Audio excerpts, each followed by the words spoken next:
we are going to close off with some back extensions for Calvin. Back extensions generally get underlooked because it's like the small portion of your back that we're really working on over here. And I find that, I don't know about for females, but for guys generally, we don't always hit this part of our back because it's not something that we normally look at. But you're going to find that as your abs get stronger, this is a really good mental note to keep. As the abs get stronger, if the lower back isn't worked, the abs will start to actually pull forward.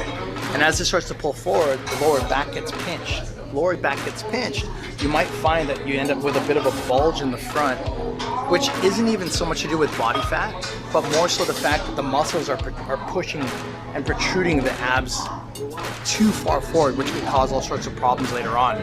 So we don't want problems, right? We're here to work out to make sure we avoid major problems. And the way that we're gonna do that is work some back extensions. For Mr. Calvin, we're gonna add this little 5-pound weight, and I'm just gonna get him to do short sets of 5 to 10 reps. In this case, just 5 reps.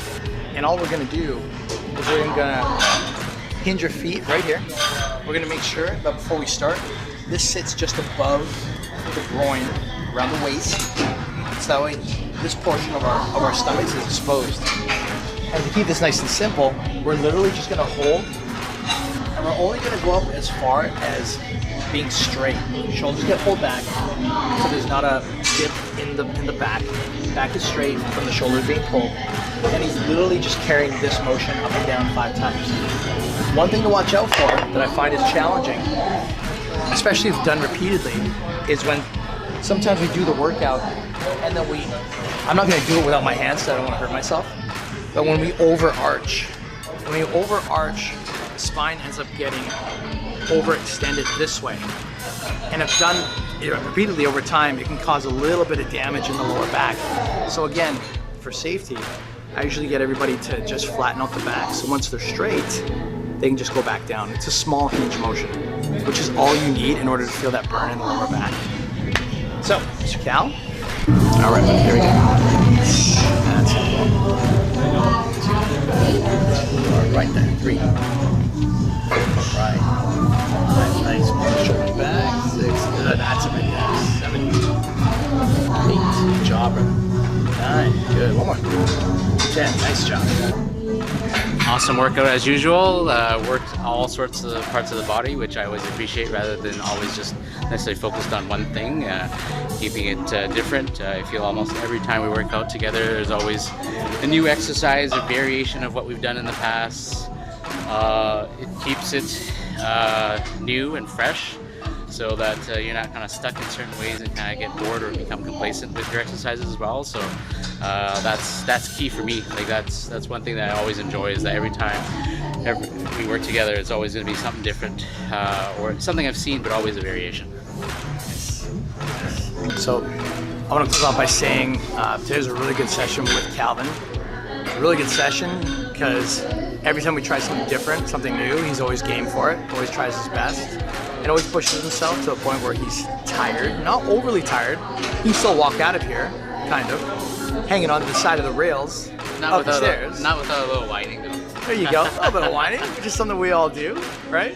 But that's how I know he's always improving, because every time he comes back, he can do a little more. He comes back, he can do a little more. He can push a little harder. He's becoming a little stronger. His endurance goes up just a little bit more. And it's always those small little increments that we look for of improvement that over a course of a day or a week, we're not gonna notice much change. But if you're talking about 6 months, 1 year, 2 years, 5 years, when I show off, and I will in this clip, pictures of him in 2016, when I first met you, in June. It's either 2015 or 2016, somewhere there. It's been in 2016 in Richmond. And you compare it to now, it is a noticeable improvement. And this isn't even on us working out every single day together. This is us working out 1 to 2 days a week together, which is great for someone who's a high-level professional, always busy, has family, has kids, has his own life to take care of, but can still incorporate a couple of days with me, plus a couple of days on his own, 45 minutes to an hour. It's just a nice track record of what's really possible for someone who isn't trying to be hardcore at the gym every single day, but is just trying to incorporate training into their life. They train so they can live. They don't live to train. There's a difference, right?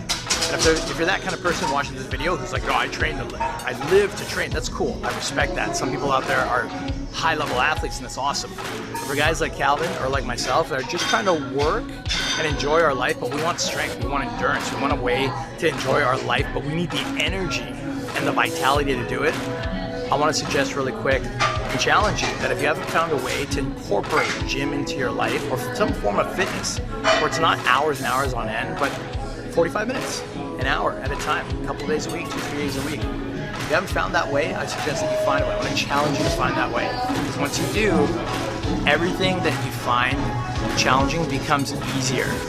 I didn't say it becomes like no problems. We're always going to have problems or challenges in our life, but being able to overcome challenges in the gym, I find actually has a direct correlation to how we handle challenges in life. And I know I'm getting a little introspective out here. I'm not just talking about gym anymore, but I find that they all intertwine together.